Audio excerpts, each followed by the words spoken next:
Different type के classification देखे थे, ठीक है। तो क्लासिफिकेशन में हमने different sources, different kind of biomedical waste को डिस्कस किया था। Now in this section we will discuss about sources of biomedical waste. तो सोर्सेस क्या है? That is about hospitals, health care centres, blood banks और biotechnological institutions. तो ये house hold waste में भी इस तरह के आपको चीज़ें मिल सकती हैं, क्योंकि सिरेंजेस या शार्प नीडल्स हम घर में भी यूज़ करते हैं, ठीक है। तो अभी आज के डेट में अगर आप बात करें तो मास्क का यूज़ सभी कर रहे हैं, तो वो भी आपका कंटेजियस है, इन्फेक्शियस है, तो उसको भी प्रॉपर डिस्पोज करना है, इधर उधर नहीं फेंक देना है ना।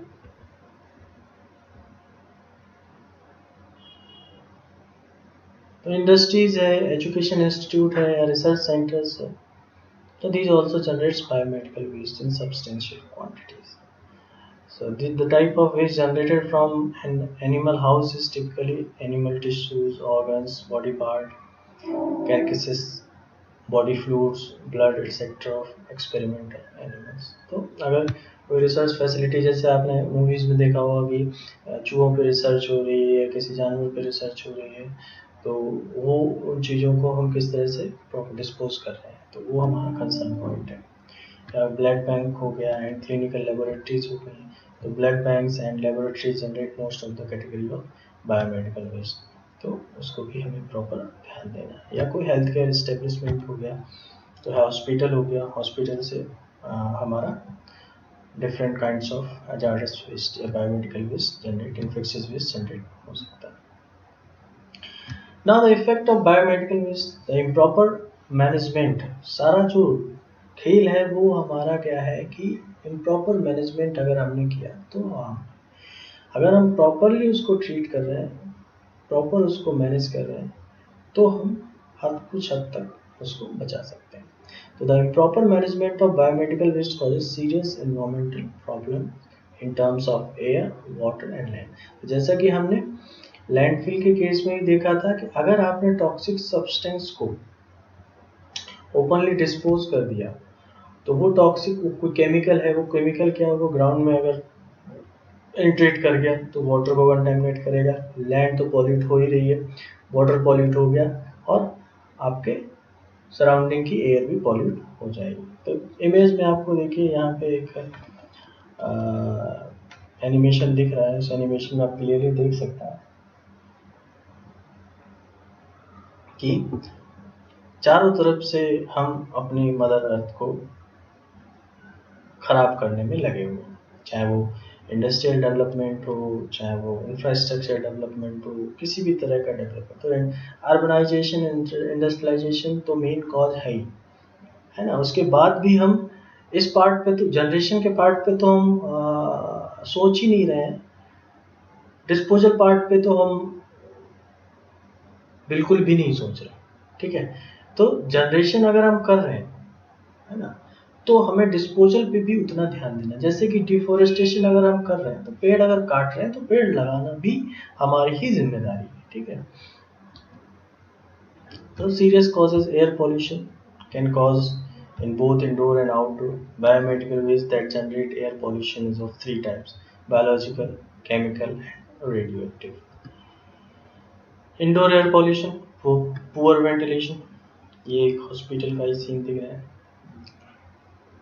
ठीक है। तो पुअर वेंटिलेशन है तो वो पॉल्यूशन का कारण बन सकता है, इंडोर एयर पॉल्यूशन का कारण बन सकता है, ठीक है। The paints, carpet, furniture, equipment etcetera used in the room, ठीक है, वो भी आपका इंडोर एयर पॉल्यूशन का कारण हो सकता है। यूज ऑफ केमिकल्स, डिसइंफेक्टेंट या fumigants etcetera also the cause of indoor air pollution.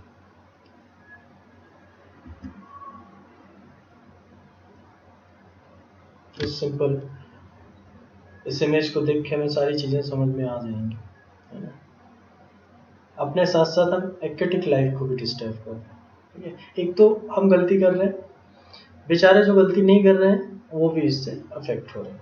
तो एक्वेटिक लाइफ, या देखिए यहाँ पे मछलियों की क्या, तो अब इस ड्रेन की वजह से क्या हो रहा है, ये पानी पॉल्यूट हो रहा है, और पानी पॉल्यूट हो रहा है तो एक्वेटिक लाइफ डिस्टर्ब हो रही है। ठीक है, तो land pollution, open dumping of biomedical waste is the greatest cause of land pollution. ठीक है, soil pollution from biomedical waste is caused due to infectious waste, discarded machines, chemicals. किसी भी केमिकल को अगर आप ओपन डंपिंग कर दोगे तो लैंड पॉल्यूट होगी। Heavy metals such as cadmium, lead, mercury, etc., which are present in the waste, will be absorbed by the plant and can then enter the food chain. वो हमारी पूरी food chain को ही disturb कर देगी।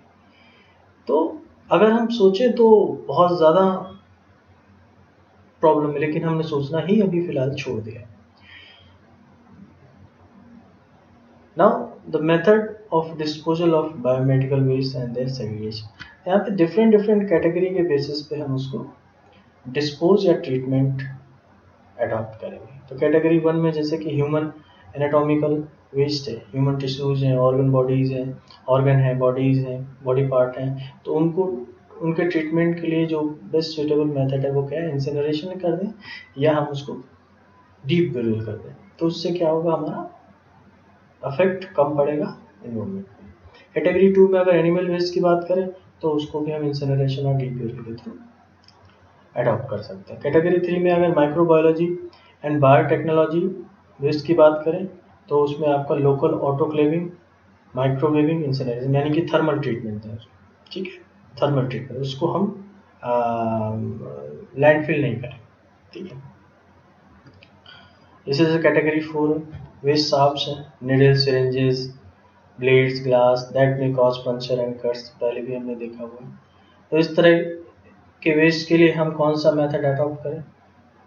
ठीक है, तो उसके लिए भी हम क्या करें, केमिकल ट्रीटमेंट करें, ऑटोक्लेविंग करें, माइक्रोवेविंग करें या मल्टीलेशन और श्रेडिंग। कैटेगरी नंबर 5 में डिस्कार्डेड मेडिसिन हैं, साइटोटॉक्सिक ड्रग्स हैं, उसके लिए हम इंसिनरेशन अडॉप्ट कर सकते हैं।